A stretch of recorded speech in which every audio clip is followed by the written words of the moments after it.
and thanks for your patience. I hope you've all had a chance to grab a little bit of lubrication and something to munch on.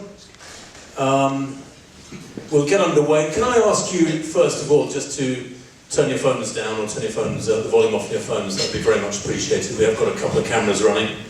And I know somebody won't. Always happens in press conferences and events like this. Somebody will leave their phone on, but hopefully we can reduce that chance of happening. Paula turning hers off. Thank you, Paula. And I will admit that I've given out that message before, and then my own phone has gone off in the middle of the press conference, so we're only mortal. Thank you very much for your attendance, and a very warm welcome to all of you. In Race Week, for this 49th edition of the TCS New York City Marathon, we thought we'd take the opportunity to have another little event a couple of days before the race. And many of you, I'm sure, are wondering exactly what this is all about. Indeed. Go back 3 months and I wouldn't have had the foggiest idea that anything like this existed, or certainly that the facts behind this technology existed. So it's been a revelation for me personally after, 45 years in the sport, and I do wish that this knowledge had been around and available when I was trying to race. But it wasn't, it is now, and I think this will catch on pretty quickly when people look below the bonnet, below the, what do you call it here in the States? The bonnet? The hood. The boys in the hood. When you look below the hood. So you will understand exactly what this is all about. The whole team are here from Fourth Frontier. The principals are here. And I will get straight into it by introducing each of them for you, just very briefly. I hope very briefly, and each of them I'm going to ask to stand up and just acknowledge, so that you know who is who, and we're going to be speaking to most of them up here on the stage over this next 45 minutes or so, and they will be here for Q&A afterwards if you want to speak to them, or one-to-ones. So first of all, she probably doesn't need much introduction actually. She's a 3-time winner of London, 3-time winner of New York, 2002 Chicago Marathon champion. Up until a couple of weeks ago she was a world record holder. A lot of people don't even realise she's a 6-time world champion. But she's very passionate about getting people of all ages to exercise and get healthier. Her poor kids are dragged out running almost every morning, I think. And they're, 12 and 9 or something? Harsh person. She has in the past started events like Families Run Together towards that goal. It is called Paula Radcliffe. Paula.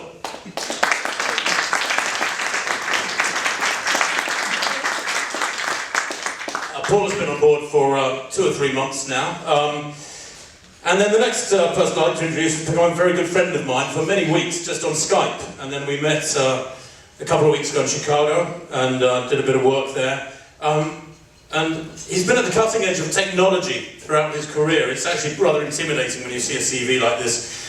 Prior to starting Fourth Frontier, he was the country manager and vice president of business development for India and South Asia at Qualcomm. And Qualcomm, well, their chips are in most of our mobile phones. They're a rather successful company.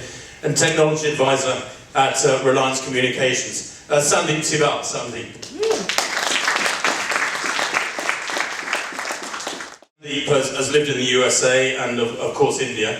And is based in India most of the time now. And his co-founder, like Sandeep, has been based abroad a lot. In his case, in the UK. He's a big fan of Oxford, lived there for several years, but is also based in India. And holds a PhD from the Institute of Biomedical Engineering and an MSc in Maths at Oxford University, at which point you'll go, ooh. Prior to co-founding Fourth Frontier, he was an assistant professor in the computer science department of Ashoka University for a year, was a data science consultant for Portentio. Yeah, that's my reaction as well. And a film marketing strategies firm is Portentio. He's been passionate about healthcare and has strived to use technology to push boundaries, and he certainly has with this device. The Chief Technology Officer and co-founder of Fourth Frontier, Manav Bhushan. And there are other people here who have been central to it. A hardware specialist from Austin, Texas, is the President and Chief Technology Officer of 10X Precision, an electronic product design company. And in the past, He's worked on products with applications in a wide variety of areas ranging from the military, nothing intimidating about that, to medical, to consumer electronics. And he's been deeply involved in the design and development of the Frontier X hardware. So he's the one who's helped squeeze, I think, over 200 pieces of kit into this tiny, tiny little box. Darius Hatharam. And the medical director of Fourth Frontier has worked in New York City, and I think and qualified here, but based in Bangalore now. Is the medical director of Fourth Frontier. She has ABP, ACLS and PALS certifications, for those of you who know this stuff, and has an MD from New York Medical College. She's very passionate about cardiac health for very personal reasons, and at Fourth Frontier she spearheaded and managed multiple clinical validations and research trials. Dr. Kirthi Vidyasagar. And just in case you're in doubt, Vidyasagar, apparently it means ocean of knowledge. Is that correct? Yeah. Yes. Coaches that we've linked up recently, he's the author and coach, come from Tennessee, here in the US. And is the director of training at Runners World. He's been running for 40 years and coaching for 30. And along the way he qualified for 4 US Olympic trials, so he knows a thing or two about running firsthand in the marathon. He's also authored Running on Air and Run Your Butt Off. Nice name. And has run sub 3-hour marathons in 5 separate decades. That is astonishing. Bud Coates.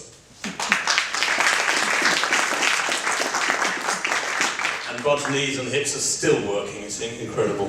And last but not least, the co-founder and head coach at City Coach here in New York City. Holds a master's degree in exercise physiology and works with a wide variety of athletes ranging from beginners to elite, the whole spectrum. He's certified by the American College of Sports Medicine, the National Strength and Conditioning Association and USA Cycling to boot. He's coached for Jack Rabbit and Nike and is the co-author of The Complete Idiot's Guide to Weight Training, so I need to get a copy of that. Jonathan Kay.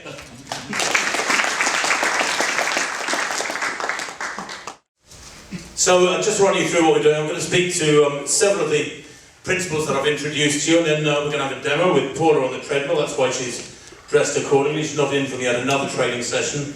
And then we'll be speaking to the coaches as well. And then we'll take questions from the floor if necessary. So, Paula. Hello. Hi everyone, thanks for coming. Now listen, you've been running a long time and you're actually retired since, when did you retire? Officially in 2015, but kind of really from 2012. Yeah, and somebody like yourself has been exposed to loads of gadgets and some of which were probably brilliant, some of which perhaps left some gadgets and products.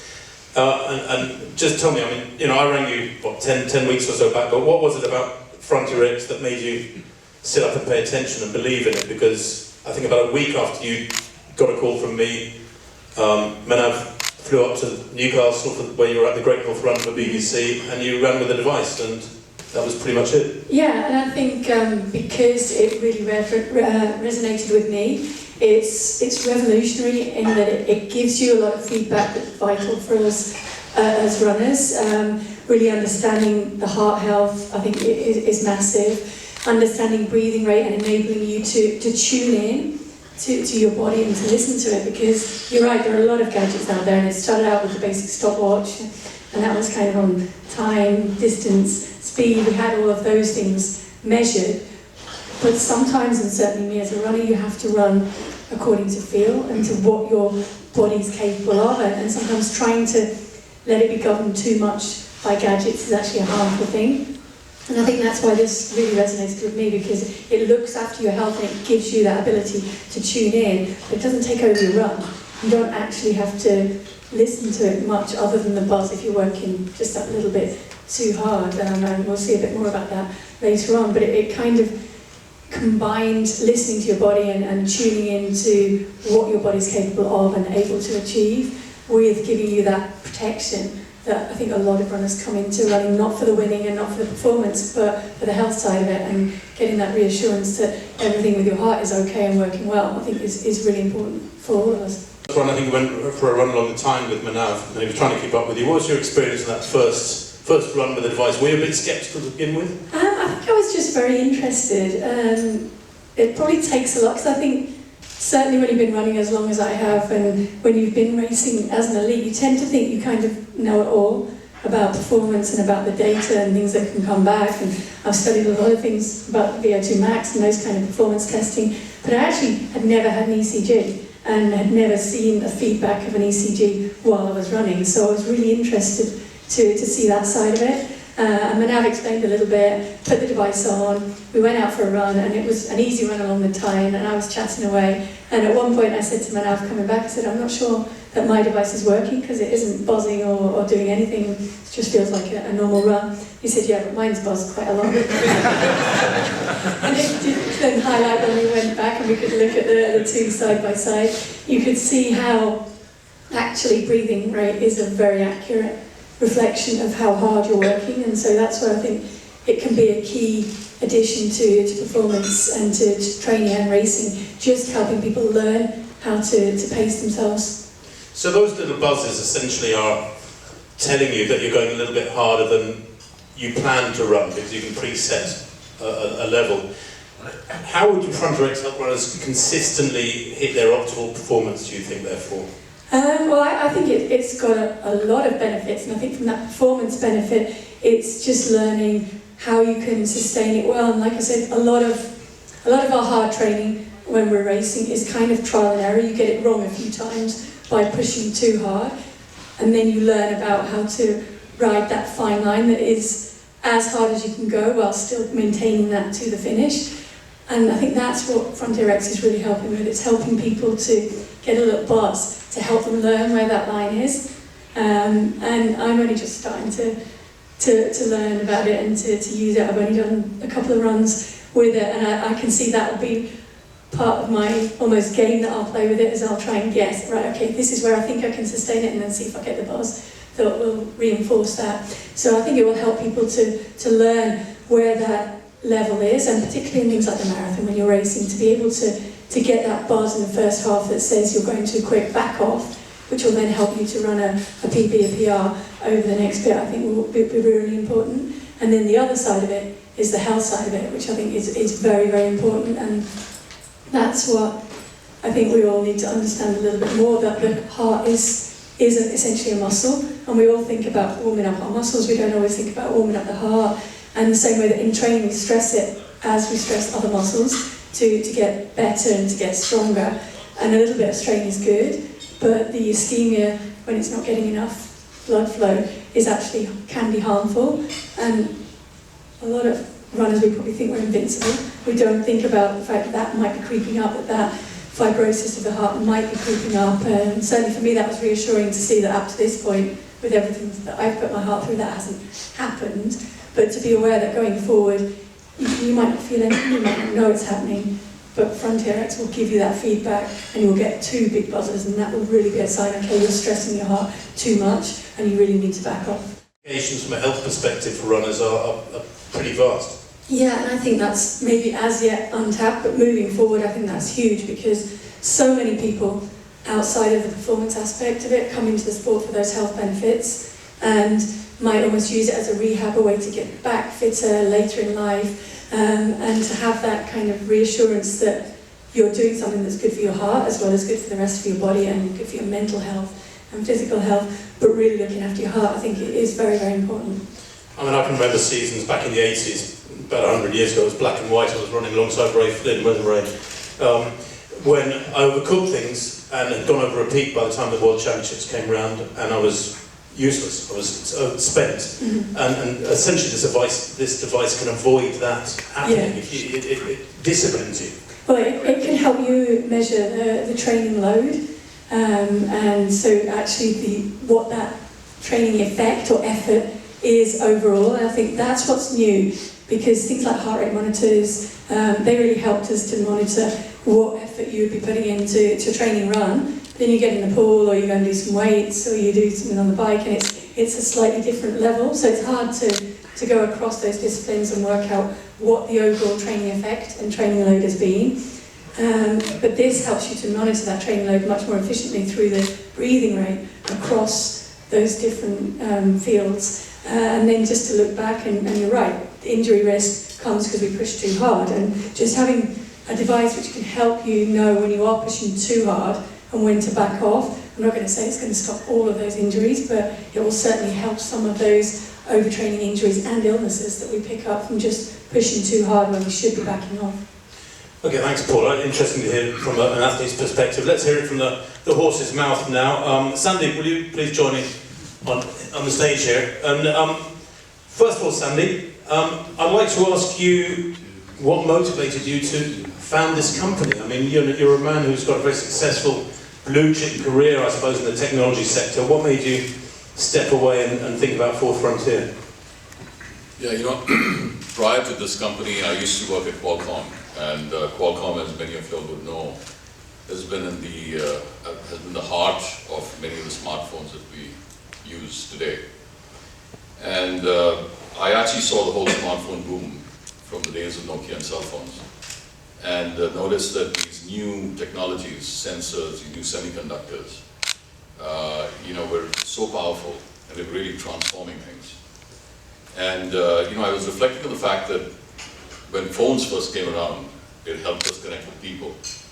With smartphones, we were connecting with information as well. And then we had this whole third wave of connecting with things called the Internet of Things. And I was wondering that, you know, what's next? And the fact that you could use these technologies to connect with yourself struck me as a fourth frontier. And while most people were looking at exploiting smartphones to build businesses on top of it, I was thinking, well, how could we use these technologies and apply it in the context of human performance and health? So that was really the beginning of the idea of leaving Qualcomm and starting something different.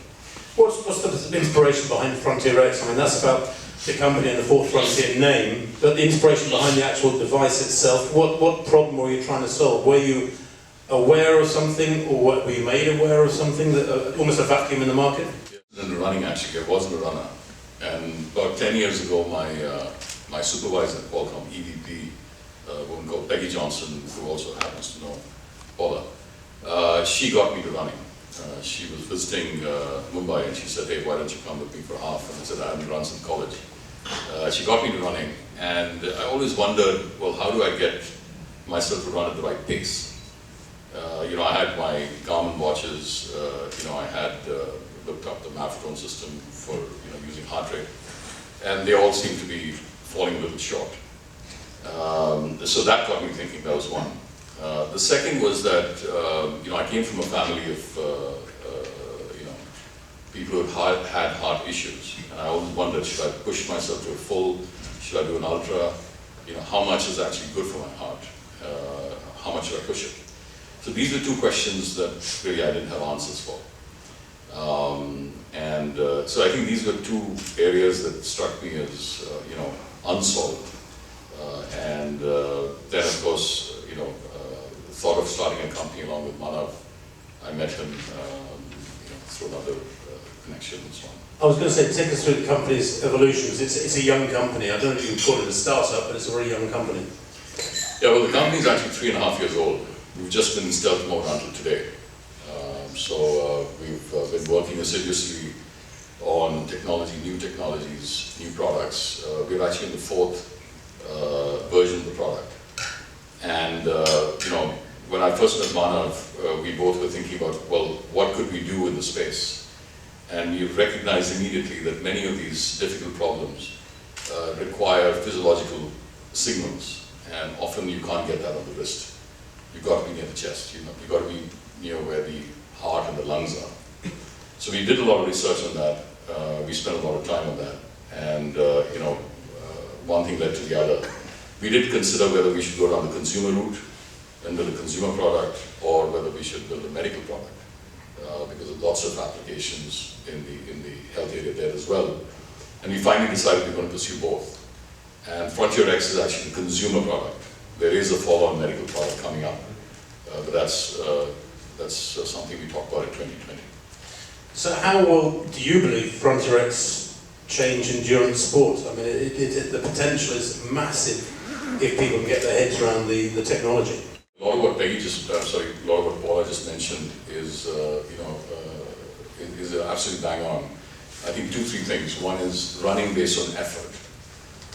That seems to be the most reliable way of ensuring that you get the most out of the run, you get your PRs. And heart rate, while being a reasonable sort of proxy for effort, or even GPS pace being a proxy of effort, is not quite where it's at. And there's plenty of research showing that breathing rate is a far superior way of assessing effort. So if you run based on effort, and you can do this now that we have breathing rate in our product, that's a big one. And this is across all sports. You could be running, you could be cycling, you could be swimming, you could be boxing. It doesn't matter what you're doing. The second is around cardiac health. Running is good for the heart, no question. You do strain the heart, but a little strain is good. The issue is that in some cases you can overstrain the heart, and that could cause some issues. And there's some interesting stories that I can talk about if you have more time on how that happens and specific cases that actually has happened. So the fact that this protects you from entering that red zone, I think is a huge plus. Especially as Paula was saying, a lot of people who are running are really running for health reasons, and they believe they're getting their heart stronger and stronger. But as we know, that's not always the case. Training load, which again Paula mentioned, and that's around the fact that measuring training load has been complex across different sports. For example, in my case, I run, I cycle occasionally, I swim rarely, but I also box. And computing what is my training load for the week and ensuring that I have the right amount so I'm not overtraining or undertraining is not easy to do. But with Frontier X, you can compute internal training load with great accuracy and thereby avoid injury. And finally, I think the point that, again, something that Paula alluded to, is being able to run distraction-free.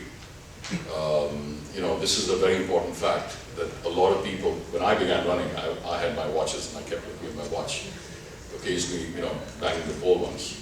But being able to run without having to look at your wrist, just run along, provided a buzz, feedback, tactile feedback, and enjoy the outdoors. I ran in Central Park this morning. It was a little rainy, admittedly, but you have the leaves, you have the trees, you can look around. You don't have to keep looking at the watch. The fact that this product allows you to run distraction-free with your eyes on the road, I think is a plus as well. Okay, that's several of the pluses. Manav, can I ask you to join us? And I'll ask you, Manav, from your perspective, having been so central to the development of this, what are the key value propositions? So I think, I had a long list prepared, but Paula has already covered most of it. Sandeep has covered what's left. But just to summarize quickly, as Paula mentioned, the key value proposition is that this device helps you measure effort, your true internal effort, not how fast you're running based on GPS or what your heart rate is, because heart rate is known to be confounded by several external factors. But there's a lot of research to show that breathing rate is actually the best or the most accurate measure of your internal effort. What are those external factors that make heart rate? Because I know heart rate's been the metric people have used for 40 years or more. Yeah. So, the reason that it's been used for so long is that it's the easiest thing to measure. You can measure it, the technology to measure it has been around for a long time, whereas, as far as we know, this is the first wearable product that can actually measure breathing rate accurately, a consumer product that can measure breathing rate accurately. But heart rate is actually confounded by several factors, including humidity, temperature, whether you've had a coffee in the morning, whether you had a good night's sleep last night. So there are lots of factors which throw heart rate off. And the other thing is that you actually don't know your max heart rate. The age-old formula of that 220 minus age is known to have a lot of flaws. So it's very difficult to determine what your actual max effort level is. And therefore, decide that, okay, if you want to run at 70% of your max effort, what should the heart rate be? Or you want to run at 80%, what should it be? Breathing rate is surprisingly invariant across these different factors. So it's much easier to train based on breathing rate. So if you want to do an easy run, then even if, our fitness levels are obviously dramatically different, but an easy run for me will be about 35 breaths a minute, and it'll be the same for Paula. But obviously, like we've learned in that day in Newcastle, it's not the same pace. So for me, the same pace means that I'm having to exert myself a lot more, whereas for her it's a walk in the park. So that's the reason that breathing rate becomes a very interesting metric to use for training in different zones. You know, Sandeep and you can sit here and make these claims, but from somebody who's looking at this objectively, what kind of validation studies have been done? You know, what is the science behind this? Yeah, so I mean, we're lucky that we have a team of very bright engineers in India, and we have Dr. Kirti and another medical doctor who are part of the team. So we've done extensive medical studies, I mean, validation studies in labs, in sports science labs in Mumbai and Bangalore. And we've compared the breathing rate to a metabolic cart. It's called the Cortex Methylizer 3B. It's a device which has the mask and everything to measure your breathing rate very accurately. We've compared our breathing rate against that. And we've compared the value of cardiac strain against a GE Holter monitor. These studies have been done over the last year. And so we've done enough studies to sort of show that the data that we're giving is accurate. And the other decision that we've taken is that there are actually 20 different metrics that we could provide right now. But we're only going to introduce them into the app and the web application once they've been thoroughly tested. So we have several things in the pipeline, but we're going to roll them out maybe a few every quarter after they've been thoroughly tested. So, yeah. I don't think I've ever built anything more complex than a few things out of boxes from IKEA. So what went into building this product? I mean, I wouldn't know where to start. I don't suppose many of us in this room would. You know, this is a tiny little device with 200 plus bits of kit in it, and I've had it described to me as akin to a small iPhone. I mean, it is astonishing. What went into that? So what went into that? I mean, the short answer is blood, sweat and tears, but the longer answer is we've had the help of people like Darius and a very bright set of engineers in India. And we've been through 4 different iterations of the product, because every iteration we tested it with a few dozen, or in some cases over 100 people. And we got a lot of feedback. For one of the versions, we got the feedback that the buzz wasn't strong enough. I mean, no pun intended. But we got the feedback that when you're running, you couldn't feel the feedback. So we actually changed that. We made it a standalone device so that you didn't need to use a phone or a watch. I mean, you can actually run completely without any distractions. So for that, a lot of innovation was required. And now the device also has a display which gives you a quick summary of your run. It allows you to start and stop from the device itself. It connects over Bluetooth and Wi-Fi. It stores the entire data of your run, which includes the raw ECG on the device itself. So you can come back and sync. You can store data for up to 24 hours. The battery lasts for 14 days of regular use. So a lot of small changes have taken us to this point. And is it genuinely beneficial to runners of all abilities, or should elite athletes be saying, well, I don't need this, I know my body well enough? Well, I think Paula already answered that question, but it's definitely, I mean, from what we have read and the people that we've spoken to, we've learned that it has value for pretty much all segments of the runner and cycling and swimming. I mean, I should also mention it's waterproof, so it can be used for training for triathlons, etc. And we've spoken to a lot of runners and triathletes and cyclists. And the interesting thing is that every group finds value in it for a slightly different reason. So we met a lot of elite athletes who say that they have this problem of overtraining. They don't know, what is the right amount of training that they should do every week. And the fact that we're able to measure training load based on breathing rate, which can help you compute training load for all kinds of exercises. It cuts across all exercises. So it helps them keep a measure of what is the correct training load for each week, so that they're not overtraining or undertraining, though the typical problem is overtraining. But they also, even for races, even the best of athletes sometimes go wrong in their assessment of what effort level they can sustain for the entire race. So the fact that it can buzz you and alert you during a race that, okay, look, you might be going over the limit that you can sustain for the entire race. I mean, I didn't expect this to be true, but it turns out in a lot of conversations that even that is of value to a lot of elite athletes, and even more so to the amateur athletes. And the other aspect is that a lot of people over the age of 40, more than you would think, are concerned about their cardiac health. So the fact that we can measure cardiac strain and we can record the ECG for the entire duration of a marathon or even an ultra marathon is of great value to a lot of people, especially in the 40+ age segment. Okay, well, we've talked a lot, you've heard a lot. Let's have a quick demonstration now. Paula's kitted appropriately. Manav and Sandeep are going to manage this section. I'm going to sit here and admire them. But Paula's just going to run for 3 or 4 minutes. She's been wearing the device for the last hour or so. Is it turned on yet, Paula? Yeah. It is. Okay, right. I'll hand it over to you fellas. Manav is going to actually make the treadmill accelerate, I think, through 5 or 6 different speeds, and you'll see Paula's data coming up on the screen in the centre.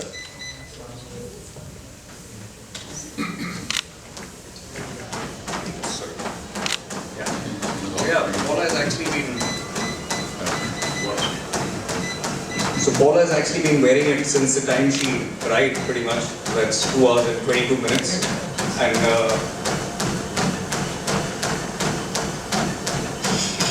this is,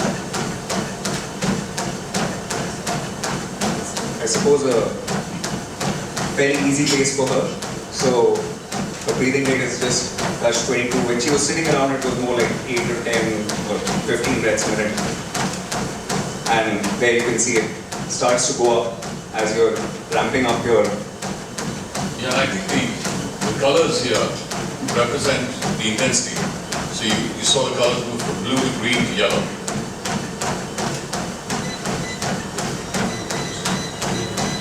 The breathing rate is the effort square on the left.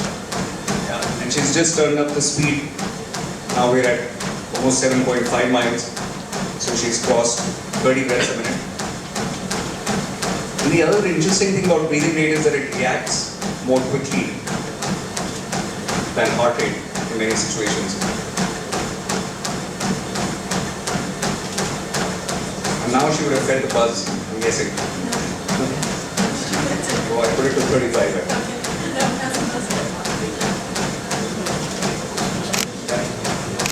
So just very quickly, the strain on the right hand box is the cardiac strain. And then you see she is in green, she's not straining her heart.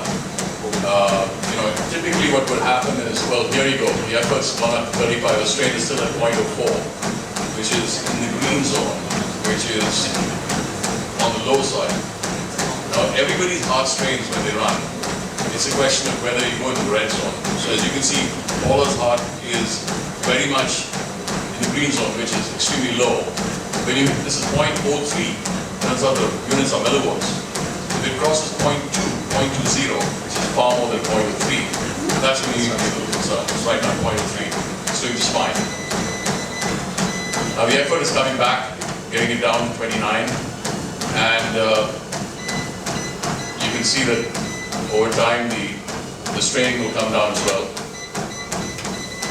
So I think the important point here is that people often think of heart rate as a way of thinking of cardiac strain. Oh, my heart rate's really high, so it must not be good for me.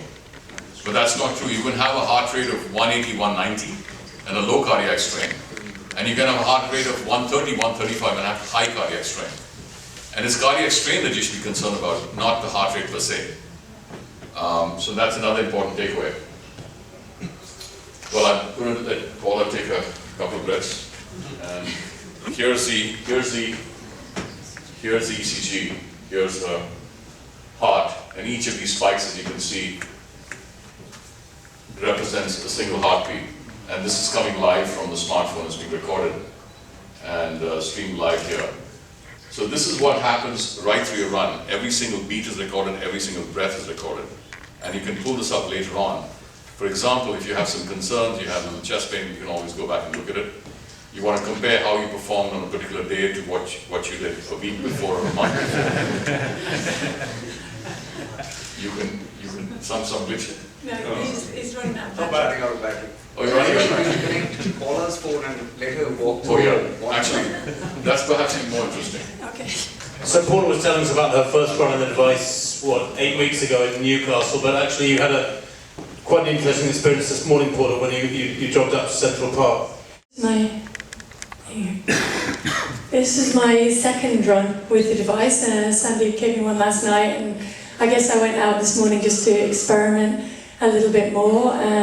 We'd set the buzzers at 40 breaths per minute, and I ran straight out the door. It was raining. I was quite excited to be back in New York. I wanted to get into the park. I was trying to beat the lights on the crossings a few times because I hate waiting for the crossings. And it was buzzing me before I even got to Central Park South. So I was quite surprised. But when we look at it here, and then so this is the effort level at the beginning. It's a little high. And the strain was a little bit higher also. The red is blocked out underneath, but the strain was actually higher in the first bit than later on in the run. And it made sense when they explained that the heart is a muscle the same. And if we go straight out of bed, if you've got a tight muscle, you wouldn't go straight out and start running hard. But I guess I essentially did that to my heart a little bit there. Then got into the park and was pushing around the bridle path, enjoying running in there. And it was quite interesting that you'd hit a hill and you're working harder up the hill. Of course, I was just then expecting the buzz to come down, and then cruising down the hill the other side, it would just back right off it again. There's my kids.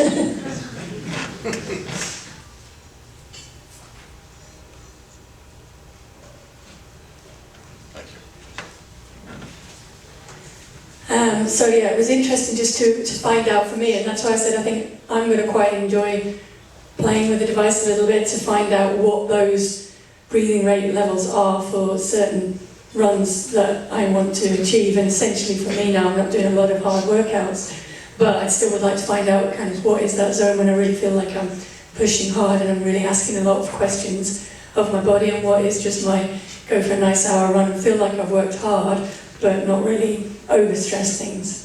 Sandy, I know you said that most people, surprisingly, most people in this room will have similar breathing rates despite their level of relative fitness. But do people still, when they've got a device, first of all have to experiment with it and set their own levels for what is, let's say, a 5 out of 10, nice, steady, easy run of a morning, 30 or 40 minutes? They have to, should they be able to set it at about 40 breaths per minute, for example, and know that's probably going to be right, or can they experiment and find their own level? A very important one as well.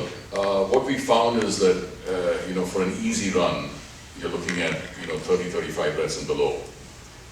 We know, for example, from studies that a breath rate of 50 and above is unsustainable for more than a few minutes. So, unlike heart rate, what we found is because there are fewer confounding factors for breathing rate, these ranges are surprisingly robust across people. So like Manu was saying, with heart rate, for example, you have a stressful morning, your psychological factors, caffeine intake, and so on and so forth. Your heart rate can vary quite a bit.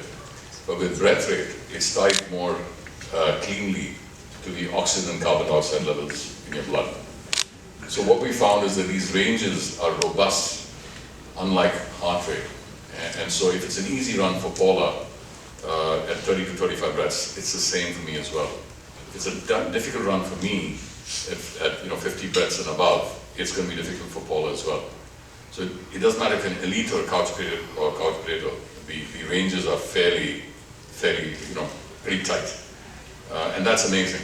What that means is that for runners and for coaches, you're starting off, you can reliably say, okay, this is an easy run. Well, run in your early 30s or late 20s. It's going to be a tempo run, notch it up by another band. So there's an easy way for you to build a training program around breathing rate, because it's so robust across people. I was reminded this morning, I was reading an article about the US Olympic trials back in 2016 in Los Angeles, and a really good athlete called Tyler Pennell was feeling great through halfway. He was up there in the lead pack, and he kicked in at 16 miles. It was only his second marathon. He was a little inexperienced. Went much too early, that's 60% of the way into the race. And he kicked really hard, and he said within 2 or 3 miles he knew he'd gone too hard. He'd kind of blown it. And of course he finished with 6th place in this and didn't make the Olympic team for Rio. And I was thinking, as I was reading this article in preparation for Sunday's race, how somebody like him, this would have been a perfect disciplining device to get him to back off. As soon as the rush of blood to the head and that lack of discipline, which only comes with experience very often, which you would know, Paula, he kicked in hard. This device would have buzzed it and said, no, look, you're not going to sustain this. And maybe it would have given him a double buzz if he got into that zone where he's actually really operating at an unsustainable level for a significant amount of time. Yeah, we've had one interesting user who's been using the device for about 9 months now, actually more, about a year. And when he hit Boston this time, for the first time, he was able to run without stopping.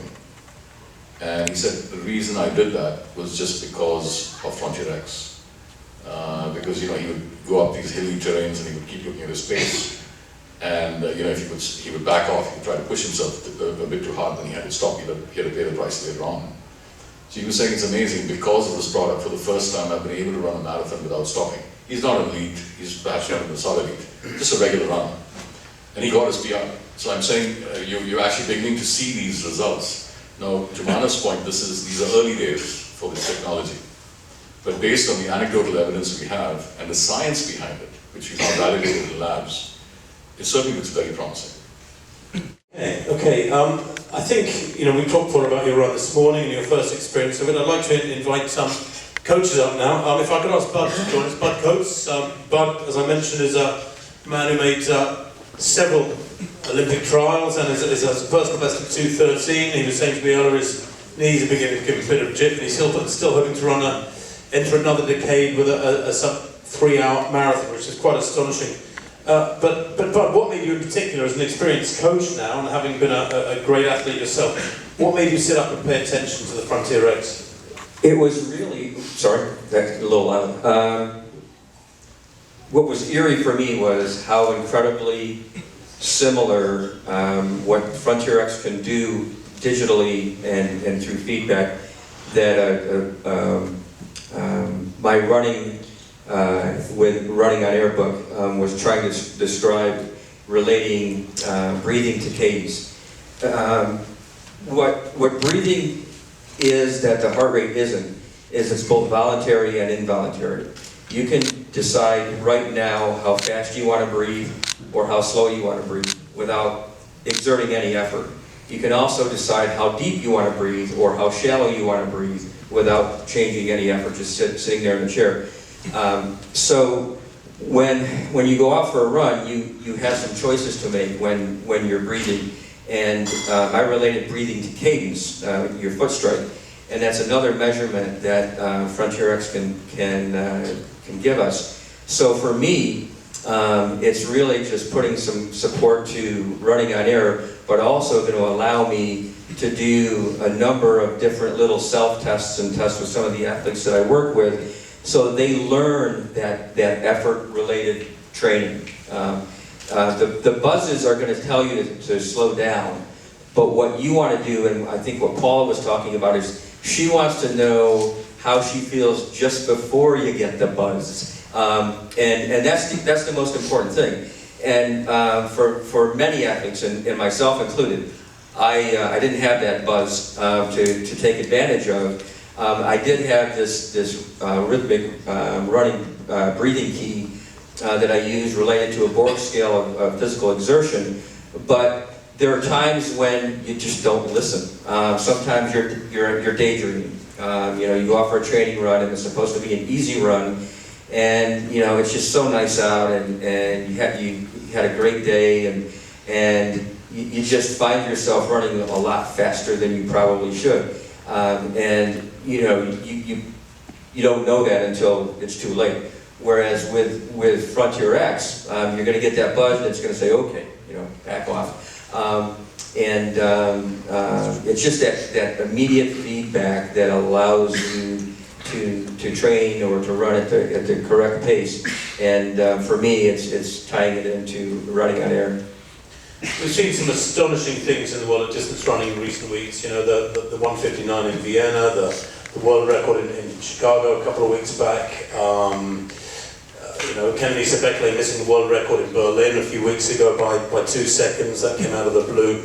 And it seems with a lot of these African runners, they almost have a point and press capability. It's just astonishing how hard they can run from the word go. So why is it important for runners to be in tune with their bodies, to understand the way their bodies work? The fact that the world records are now held by African runners in the marathon, because they run by effort. They've run by effort since the day they started running. They pay attention to their breathing, And they're not constantly looking down at a watch. They're not constantly looking at the distance they've run or the altitude that they're running at. It's all effort. One of the most incredible sidebars to an article that was written about a month or two ago about Iliad Kipchoge, I probably pronounced that wrong, but the pace at which he runs his slow or his easy days is twice as slow as he runs his marathon. So when he's running his marathon, he's running at 4:33 a mile pace, which is just mind-boggling. But on his easy days, he'll go over 9-minute pace, and that's because he's paying attention to his body, and he's making sure that it's very, very easy, so that he's not only recovering, but he's not adding stress to the workout that he did the day before, so that he can recover properly, replenish, and run hard again. So I think we need to learn a lot from the Kenyans. You know, throw your watch away and go out and run by feel. And the Frontier X is going to help us learn how to run by feel far better than any other tool we've had. Okay, thanks, Bud. Join us up here. Jonathan is a community coach, I guess you could describe. He's got a big group of athletes with a wide variety of abilities. I think you've got some athletes who run a long way under 3 hours. I mean, Jonathan, you've got athletes who are sort of really happy to be breaking 5 hours and that sort of thing. But so from your perspective, how can Frontier X change maybe training and racing as well? Well, my background is in exercise physiology, so I always tell my athletes, a couple of whom are in the audience right now, that my goal is by race day to have them as fit as possible. I want them to be the best physiological specimen they can. But once the race starts, my goal is to squeeze every last little bit out of whatever that fitness is. And I think that's where, on race day, where Frontier X can really come in handy, as has been discussed. Heart rate as a metric is a flawed one, as Manav pointed out. Environmental conditions can have a big effect there. There's some phenomenon called cardiac drift. So at a certain speed, at a certain power output, heart rate is going to sneak up, even though breathing rate wouldn't. So it's a very imperfect metric.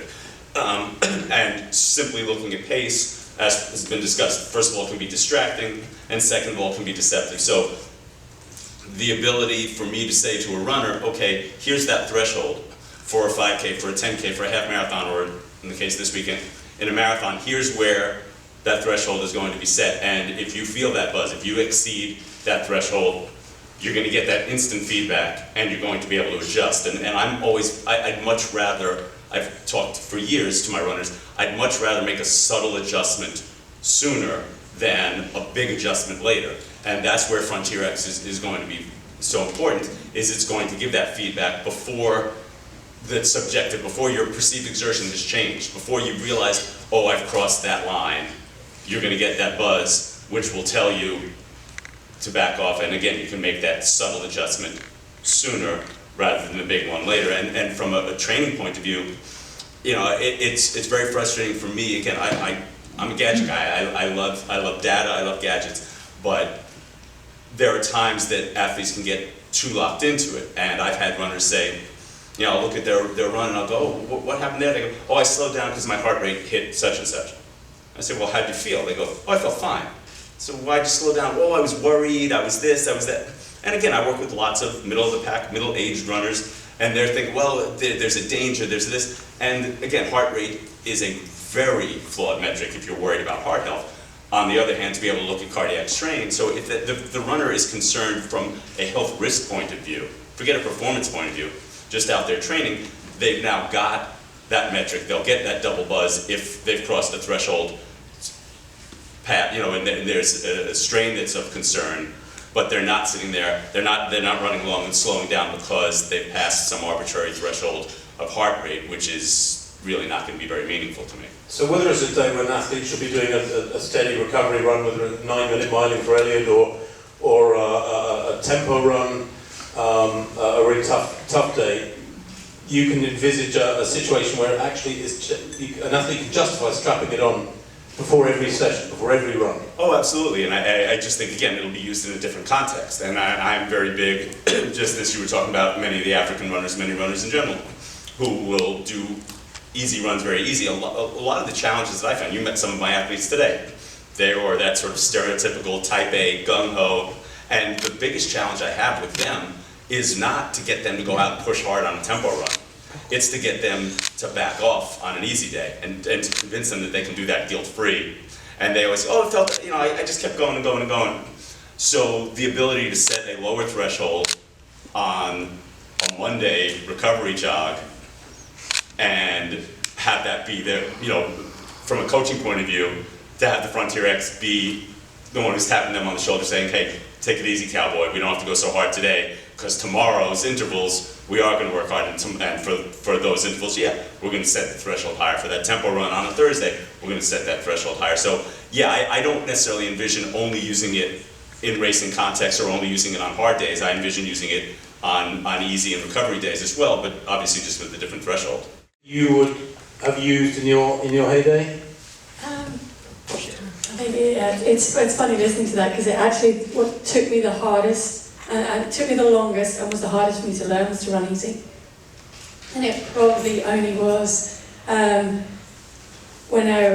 Gary was running with me a lot, and he would physically make me slow, like grab me and make me run slower on my easy runs, and then I started to see, oh yeah, I do a much better workout the next day and it's actually working better. So I never had the issue in being able to push hard. I could do that. In fact, I probably didn't even understand what a tempo run was. I used to think it was just as hard as you could when I was a kid growing up, because that was the way that we did it. So for me to learn to run easy, there was probably a period of my career early on where I actually wasn't maximising my potential because I was doing my easy runs too fast. And it was later on that I learned to do that. Having said that, yeah, I think some of that hard early running did help me later on, but learning to mix it with recovery was really important. And the other thing is the breathing rate. A lot of times when Gary was beside me on a bike or in front of me on the bike, when I was doing track workouts or tempo runs, he gauged the pace for the bike off my breathing. So I was just running the rep and just basically trying to stay on the back tire, and if he thought I wasn't breathing hard enough, he would pick the pace up. And that was how we learned to gauge that. And so that's why it's really interesting now to hear that actually breathing rate is such a good indication of training effort, because that's precisely what he was doing. Weeks back about this device, and he coaches Laura Whiteman, a top British 1500 metre runner who's made Olympic finals and is a European medalist and very much world-class athlete at 1500 metres. And she has exercise-induced asthma, which I think you've had, Paula. And he said, do you know, that's fascinating, Tim, because I don't give a damn about her heart rate. When she's doing a training session of repetitions, he says, I listen to her breathing. He says, that's the biggest indicator of how stressed she is in between reps and she's recovering. I listen to her breathing. So it's kind of an ignored metric, I suppose, Sandeep. And it has been on the radar for quite a few years, hasn't it? I think, is it right to say that the knowledge that breathing rate is a better metric has been around for a long time, but it's just this device hasn't existed? Is it as simple as that? Outside of a lab. It kind of is. I mean, to the points that the coaches on the right of me made and what Paula just said, there's no doubt about the fact that people get the fact that breathing rate is a great way to assess effort, and that's perhaps how the Kenyans do it too. But the technology's not been there. And the reason is that, or as it seems, it's actually it's more difficult to assess breathing rate with an electronic device than it is heart rate. With heart rate, you get these nice clean spikes. You can count them. With breathing rate, it's more complicated because the movement of the chest can't be relied on. You're banging your feet as you're running. So we actually have we actually have 4 patents that we filed on how you extract breathing rate from the physiological signals. It's not straightforward. So the problem has not been that breathing has not been recognized as key to effort. It always has. In fact, the talk test that's been used for more than 50 years is again about breathing. It's just that the technology has not been there for a product to actually assess breathing rate reliably while you're running. And that's a breakthrough. Okay, thank you, Sandy. Okay, I don't know if any of you have got any questions to ask the guys here, because this is groundbreaking. You know, it shocked me when I first heard about it a few months back, and I think it will still take a lot of people a little while to get their heads around it, despite the words we've heard. So yes, if you would like to ask a question, thank you. As a journalist, I have to put this down in a super layman's language, so I just want to make sure I encapsulate the obvious here. The cardiac strain box, that is what incorporates the breathing issue. Is that safe to say, or not? Just make sure I don't be the money shot here in terms of health with this product. I just want to make sure I'm getting that right. You know, actually there are two independent aspects. So the first one, and I'm sorry if you confuse the two, the first one is on breathing rate, and that has to do with effort and performance. The second one on cardiac strain is actually how the cardiac signals get deformed, which we've actually not explained. Okay, I just want to make sure I get that. Yeah, the second one is how we assess cardiac strain. Now, how we extract cardiac strain from these signals that we just showed you, we've not gone into the science. But they're actually two independent metrics. You could have situations, for example, when Manav and I run, we've run many times before, you know, he always gets the single buzzes, he gets the effort buzzes, he rarely gets his cardiac buzzes. But in my case, I'm a little older, as you can see, I'm in my 50s. I can get my cardiac buzz if I don't sleep well that night, and if I push myself really hard, before I get my effort buzzes. So actually they're two independent metrics, and they have different relevances for different folks, but they're actually not tied. So breathing rate, performance, effort, and then, you know, cardiac strain, health, protection. So they're kind of two different dimensions. The frontier X will ding either way. In other words, if there's a breathing strain issue or a cardiac, just make sure that. Yeah, I think, thanks for clarifying this. Thank you. If the issue is to do with the fact that you're putting in too much effort, your breathing rate is high, it gives you a single buzz. On the other hand, if your cardiac muscle is straining and you could be harming your heart, it gives you a double buzz. Okay. So the thing is, you can identify which one is which just based on whether you got a single buzz or a double buzz. And actually, at the end of this, we can actually show you what it feels like. Kind of talking about, you know, while Paula was on the treadmill, sort of that breathing rate of like over 50 is you could sustain for a couple of minutes. So have you guys studied or looked at like elite marathoners or other distances and said, okay, this is, you know, Paula going out and is obviously going to run, you know, an optimal, time irrelevant, an optimal marathon from her, you know, effort approach, and study like, okay, 42 is the right number. So an amateur like me, when I go out there, I know how, if I'm going to race in a marathon, I know I should be targeting 42, whatever pace that means for me. And vice versa for someone, I imagine it's higher if you're running a 10K or running 100 meters. You probably push toward that 50 or above. So have you looked at that? Yeah, actually it's a great question, and we've actually tried this product on a bunch of Kenyan elites in E10, and we've done this over the course of several months. We've also tried this on people in the tropics. We've tried this with you know, people who've just started running. We've tried this across all kinds of runners.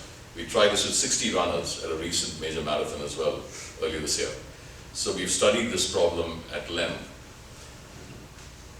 I think the answer to your question is that the range, for example, for an easy run or a tempo run or, you know, marathon pace, it's tight. But is it exactly, you know, the difference is like 1 or 2 breaths? Not quite. There is a small range, but it's a tight range. The unfortunate thing is that breathing, there's been very little research done on breathing just because the products don't exist. So we are perhaps one of the first companies that have invested so much effort in exploring breathing rate as a way of assessing effort, while the research from the science labs have suggested that effort and breathing rate are linearly related. Validating this with runners in the field and identifying those zones, I think we've come pretty close to that, but we haven't fully, I would still say it's a little early to you know, watertight and say, well, you know, this is the range. And I must tell you also that there are some outliers. For example, if you have asthma, if you have other medical problems, you know, some of these ranges may be off. So this is assuming that you're a normal, healthy person. I don't know if this answers your question, but it's a partial answer question. I'm sorry. I was just going to say, I think the easiest way is to experiment with it a little bit in training, so you'll know as you kind of do your tempo run to try and hit marathon pace over a 10-mile tempo, that's going to give you the breathing rate that would then correlate to that in the race, so everybody's a little bit individual. I think you have to still play with it a bit in training to find out what those zones and ranges would be. Yeah, I'm almost thinking about it from the perspective of being, pure amateur. I don't necessarily know what my marathon pace should be. Maybe I'm faster than I think I am, and I'm also looking at like, if you warrant for a marathon, I've seen Kipchoge's, like, your time doesn't necessarily matter, but man, these are the breathing paces these are the breathing rates they're hitting.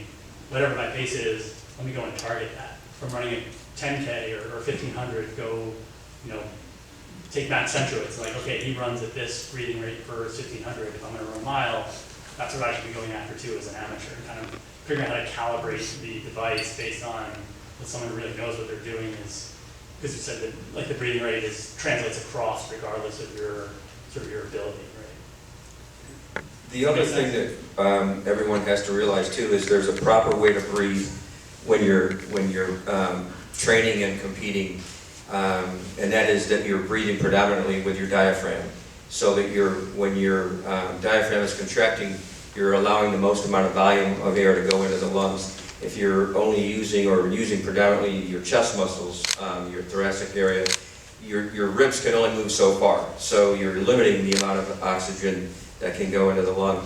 So there are some things that the athlete themselves has to learn, and like Paul said, you can adjust the value of the effort. 30 breaths a minute, 35, 40, and that's something that you and the coach or the athlete are going to have to work with.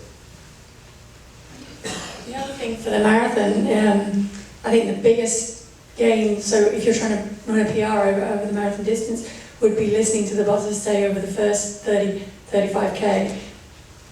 I would probably ignore it over the last 5k because you're going to put everything into it then and you're not going to back off at that point. You're pouring everything in, so it's actually going to help you negative split, which is going to help you run a quicker marathon. So I think it's more the longer distances, to be honest, that this will help. If you're racing a mile, you're just going to run hard, because you're going to be able to finish that and you're not going to listen to a boss that tells you to back off if the race is going away from you.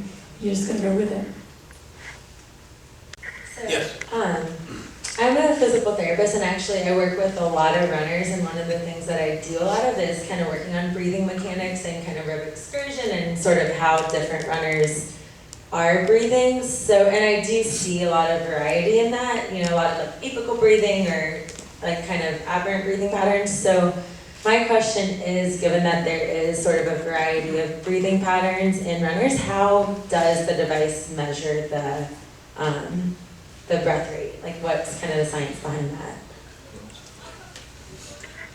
Yeah, that's a great question. So actually, as Sandeep briefly explained earlier, the breathing is actually measured by variations in the electrical signal of the heart. So the ECG that we just showed with Paula, the way the R peaks that you see, the height and distance between the R peaks actually varies based on your breathing.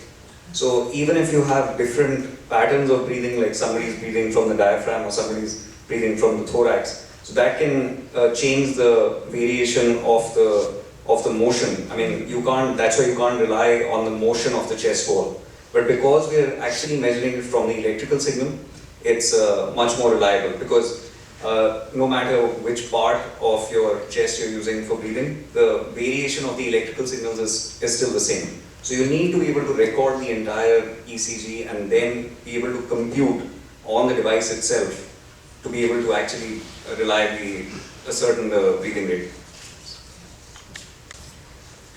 Yes, any further questions? Larry? For Bud, say you had a group of high school kids and you were trying to use this device and you got varied levels of fitness. It's on an easy day. Would you use that with a group of kids? You definitely could. And again, the situation would be you need to know these kids. Yeah. What we've all learned is that it's usually not the hard day that they're having trouble with, it's the easy day. So setting their effort level at a lower level, and having them be honest about hearing a buzz and responding to it is very important. And that doesn't really just deal or focus on high school kids. I would probably, buck the trend, when I was in my late 20s and 30s going, oh, well, it's buzzing me, but it still feels too easy. I'm not going to pay attention to it.